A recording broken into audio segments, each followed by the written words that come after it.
Joe and Joe Public knew life was tough. The factory closed and the roads were rough. Their life fell apart, they didn't know why. They wanted some answers, and I'm that guy. Howdy folks, Larry's the name. I'm a loophole, and making a few people rich is my claim to fame. My mom's a lobbyist and my dad's a politician.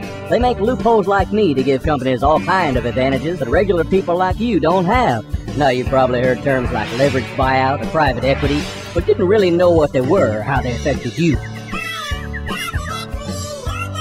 Buyout guys like my friend here, Mr. Kravis, have gotten pretty clever at being greedy, all with the help of loopholes like me.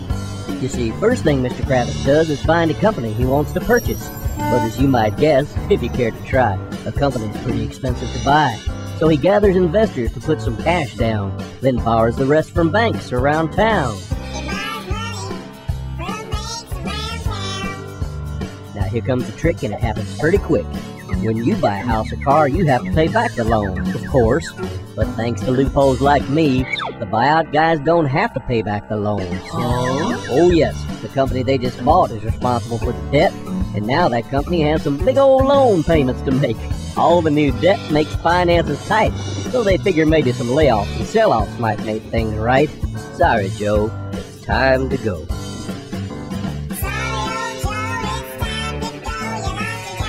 But the debt at the company brings another bonus too. Lower taxes, baby. Because of all the new debt, the company gets to pay a lot less taxes. That means less money for schools and roads and hospitals. They pay less taxes? That's right. Same company, same product, just less taxes.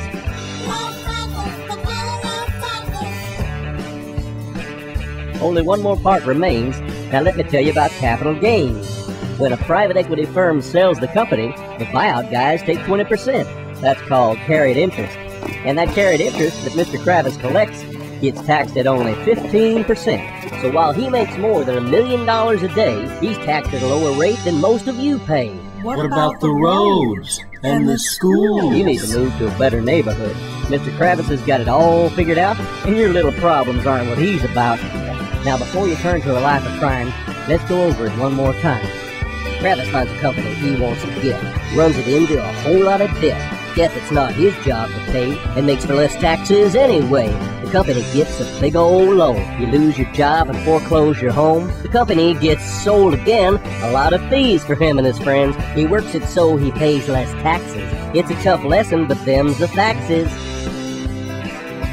Kravis and other private equity execs are skimping on their share of tax. Tell the candidates headed for Capitol Hill, you don't want to foot private equity's bill. For more information, go to warongreed.org. Do something.